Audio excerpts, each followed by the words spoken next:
Bismillahirrahmanirrahim. Alhamdulillahirabbil alamin wassalatu wassalamu ala sayyidina Muhammad wa ala alihi wa sahbihi wa barik wa sallim. Amin amin ya rabbal alamin. Apa kabar kalian semua wahai masyarakat sosial media? Semoga semuanya dalam penjagaan dan perlindungan Allah Subhanahu wa taala. Pesan saya, jangan lupa untuk selalu berselawat kepada baginda Rasulullah sallallahu alaihi wasallam. Jadi di video kali ini kita akan sama-sama menonton lagi, yaitu video YouTube short di YouTube. Oke, langsung saja kita ke videonya. Apa? Are you ready? Let's go. Nah, kita mulai ya. Kita nonton bersama-sama. Sabar bukan berarti kalah. Ustadz Adi Hidayat. Short. Makanya sabar itu, sabar bukan kalah. Ya. Ketika kita sabar dan memaafkan, urusan kita dengan orang itu akan diselesaikan. Tapi urusan dia dengan Allah belum selesai. Dan ketika diselesaikan, kita tidak akan kepikiran lagi tentang persoalan dengan orang itu. Jadi kalau kita sudah memaafkan dan menahan diri, nanti akan dilupakan oleh Allah, nggak ingat lagi masalah itu. Kita bisa move on mengerjakan yang lain. Tapi dia akan selalu ingat kita. Dan yang paling berbahaya kalau tidak ditobati, itu akan istidraj. Terus mencari kesalahan sampai bahkan tidak pernah merasa bosan. Itu yang bahaya. Jelas ya? Insyaallah jelas. Oke, berarti orang sabar bukan berarti dia kalah. Tetapi orang sabar itu adalah orang pemenangnya. Kenapa? Karena kesabaran itu bukan pasti tiap-tiap orang bisa. Tapi orang-orang pilihan lah yang bisa sabar itu. Benar masyarakat sosial media, begitu. Lanjut video selanjutnya. Jamaah, ada pertanyaan. Pertanyaan lucu jamaah. Ini disampaikan oleh Ustadz Abdul Somad. Subscribe dan jangan lupa like. Apa pertanyaannya, Pak? Ustadz, kalau saya dengan istri saya ini di dunia, apakah nanti di surga sama dia juga lagi, Pak Ustadz?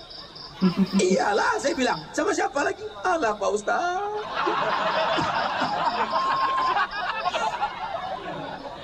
Walaupun nampaknya ibu ini pemarah, garang, tapi nanti sampai di surga, dia berubah menjadi bidadari yang lemah lembut, lemah gemulai.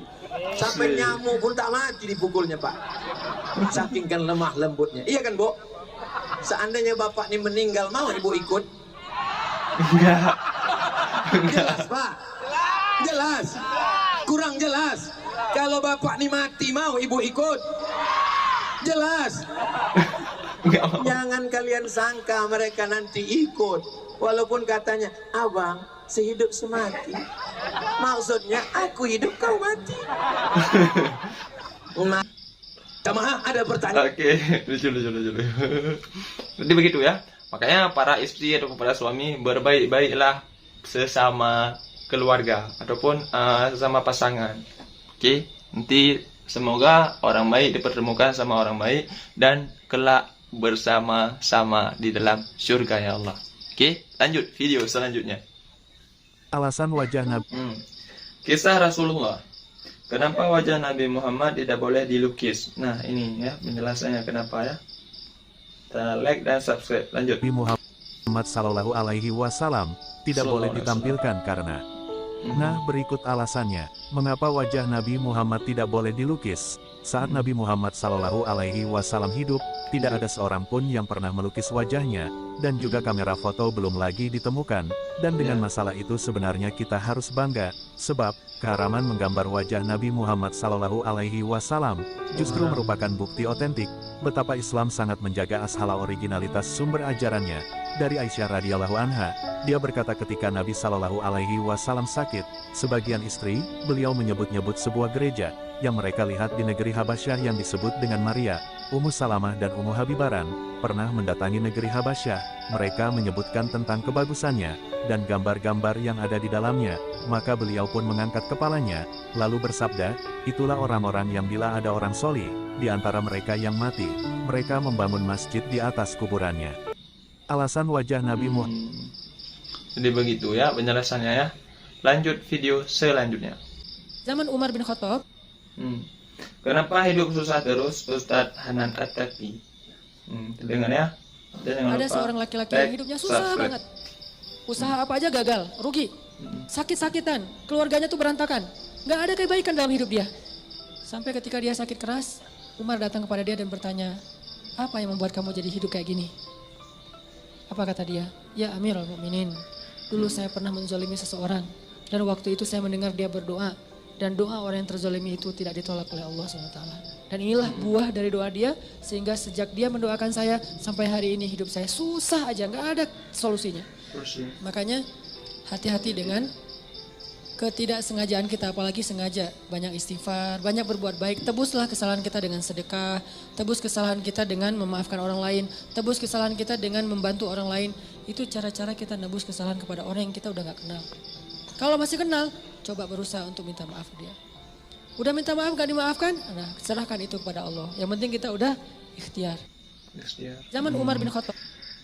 Jadi begitu ya, jangan pernah untuk menzalimi orang, oke? Karena orang yang dizalimi tadi Ustaz Nantaki bilang cepat dikabulkan doanya oleh Allah Subhanahu wa taala.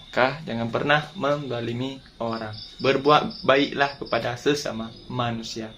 Manusia yang terbaik adalah manusia yang banyak berbuat kebaikan terhadap orang lain. Oke? Lanjut video selanjutnya.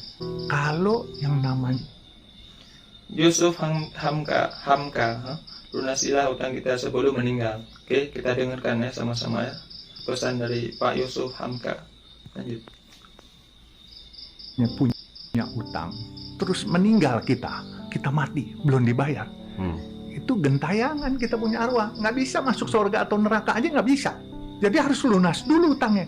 Makanya saya kan umur 64 tahun. Udah bau tanah, udah uzur. Saya mengikuti ajaran guru saya hari itu. Saya bilang, ini keadaan pandemi begini, semua orang kena COVID. Saya korek kantong semua. Ada duit berapa. Maksud saya melunasin utang. Karena omset saya juga turun. Terus saya bilang, siapa tahu saya giliran kena COVID. Utang saya nggak mungkin anak-anak yang harus bayarin. Keluarga saya harus terima warisan yang baik, bukan warisan utang. Makanya saya ambil jalan, saya bayarin utang-utang ini. Ini pun salah saya dianggapnya. Ya sudah, tapi sudahlah, yang lalu biarkan berlalu. Kita ke depan dengan friendly, kita dengan pakai cara-cara yang Islam. Kalau para orang-orang berhutang, lunasilah hutangmu sebelum engkau meninggal dunia. Dan jikalau engkau tidak mampu melunasinya, jangan lupa untuk ditulis di kertas dan dititipkan kepada keluarganya ya. Semoga saja keluarga Anda bisa melunasi hutang Anda nanti. Dan jangan lupa untuk dicatat itu punya macam hutang di buku. Oke, lanjut video selanjutnya. Kalau ada laki suami yang suka ngomong kasar. Suami yang suka ngomong kasar. Nah, ini disampaikan oleh Habib Rizky Aledrus. Oke, lanjut kita dengar bersama-sama. laki-laki yang mulutnya binatang, main tangan, banci. Apalagi ada seorang istri, hidupnya udah tersiksa. Udah kelakuannya nggak baik nih suami, sholatnya nggak pernah, main tangan. Ibu haknya untuk minta cerai nggak apa-apa.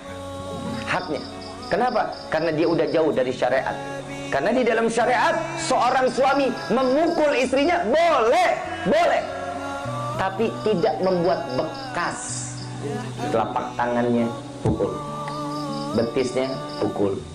Nggak boleh perut, ya, nggak boleh wajah, nggak boleh dada. Yang boleh apa? Kaki betis sama telapak atau punggung. Boleh. Kalau itu dia melanggar syariat. Kalau ada laki-laki begitu ya.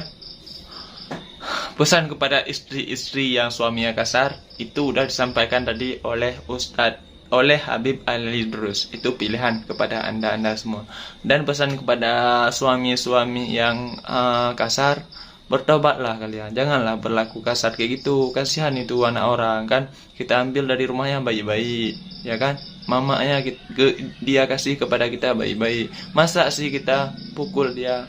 Berapa lama mamanya merawat dia, memberi dia nafkah ataupun memberi dia makan, merawat dia dengan baik. Masa kita tega memukul anaknya? Gimana? Di mana hati nurani kita, ya kan? Oke, para suami, janganlah berlaku begitu, oke? Sama-sama kita memperbaiki diri. Oke, lanjut video selanjutnya. Di balik air zam-zam yang dingin yang tidak pernah kehabisan. Inilah orang yang berjasa di Masjid Nabawi dan Masjidil Haram Mekah. Ya, kita dengarkan bersama-sama ya. Lanjut. Di kota Mekah maupun kota Madinah, inilah orang-orang yang berjasa di Masjid Nabawi atau Masjidil Haram, saudara. Coba perhatikan, yang dicuci ini adalah termos air Zam-Zam. Oh, ini termos air Zam-Zam. Di balik Ternyata begini termos air Zam-Zam ya. Maklumlah kita belum pernah ke Mekah. Doa bersama-sama semoga kita semua bisa ke Mekah, pun bisa umrah ataupun haji. Amin ya rabbal alamin. Lanjut video selanjutnya. Pak Ustaz, saya Ceramah lucu Ustaz Abdul Samad. Kita dengarkan ya. Subscribe dan like. Oke. mau tanya.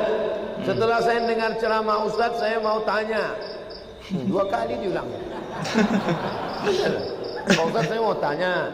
Setelah saya dengar ceramah Ustaz, saya mau tanya.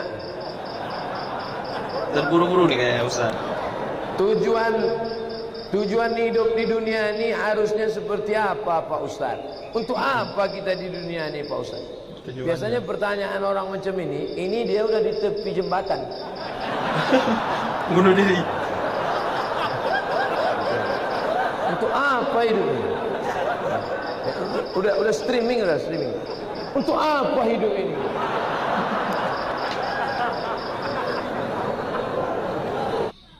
Pak Ustaz, Nah, hidup ini untuk mentaati perintah Allah dan menjauhi segala larangannya. Kalau tidak salah begitu ya masyarakat sosial media. Jadi kita jangan pernah berputus asa atas segala rahmat dan kasih sayang Allah ataupun pintu tobat yang Allah berikan kepada kita manusia. Oke, lanjut video selanjutnya. Tahukah kalian? Nabi Muhammad SAW, kisah ketika darah Rasul menetes ke bumi. Ya ini kita dengarkan, ini baik ini kayaknya. Coba kita dengarkan. Di saat baginda Rasulullah Shallallahu Alaihi Wasallam terluka, gigi geraham beliau patah, bibir bawahnya sobek, dahi dan keningnya yang mulia juga bercucuran darah. Rasulullah malah tak henti menadai tetesan darah itu dan mengusapkan ke dadanya, agar jangan sampai menetes ke tanah meski dalam keadaan genting sekalipun. Setelah perang usai, seorang sahabat memberanikan diri bertanya perihal perilaku beliau tersebut. Dengan lemah lembut Rasulullah pun menjawab, "Aku mendengar apa yang tidak kalian dengar." Malaikat penjaga gunung berkata, "Kalau ada setetes darahku menyentuh bumi, maka Allah akan menurunkan azab dari langit kepada mereka yang memerangiku." Mendengar jawaban itu, para sahabat kembali bertanya, "Mengapa engkau tidak mendoakan para musuh Allah itu supaya celaka?" Rasulullah kembali menjawab, "Sungguh aku tidak diutus untuk melaknat, tetapi berdakwah dan menyebarkan rahmat kepada semesta alam. Ya Rob, berilah hidayah kepada mereka, karena sesungguhnya mereka tidak mengetahui." Masya Allah. Tahukah kalian? Nah, begitu mulianya kan baginda kita, baginda Rasulullah SAW. Maka dari itu kita ambillah pelajaran akhlak yang terbaik dan yang terpuji adalah akhlaknya Nabi Muhammad SAW. Dan suri tauladan yang harus kita contohkan yaitu suri tauladan baginda Rasulullah SAW. Jadi pesan saya tadi di awal video ataupun di intro video, jangan pernah kita melupakan untuk selalu berselawat kepada baginda Rasulullah SAW. Kenapa? Karena Rasul SAW sangat berjasa kepada kita semua. Jikalau kita sering berselawat kepada baginda Rasulullah SAW, maka kita akan mendapatkan syafaat dari beliau di kelak hari akhirat nanti. Oke, masyarakat sosial media. Jadi mungkin segitu saja video kali ini. Jikalau banyak kesalahan dan kejanggalan di video ini, mohon maaf dan mohon dikoreksi di kolom komentar di bawah. Kita sama-sama belajar di sana, kita sama-sama berinteraksi di sana. Oke, saya undur diri dari hadapan kalian semua, wahai masyarakat sosial media. Wassalam. Bye-bye.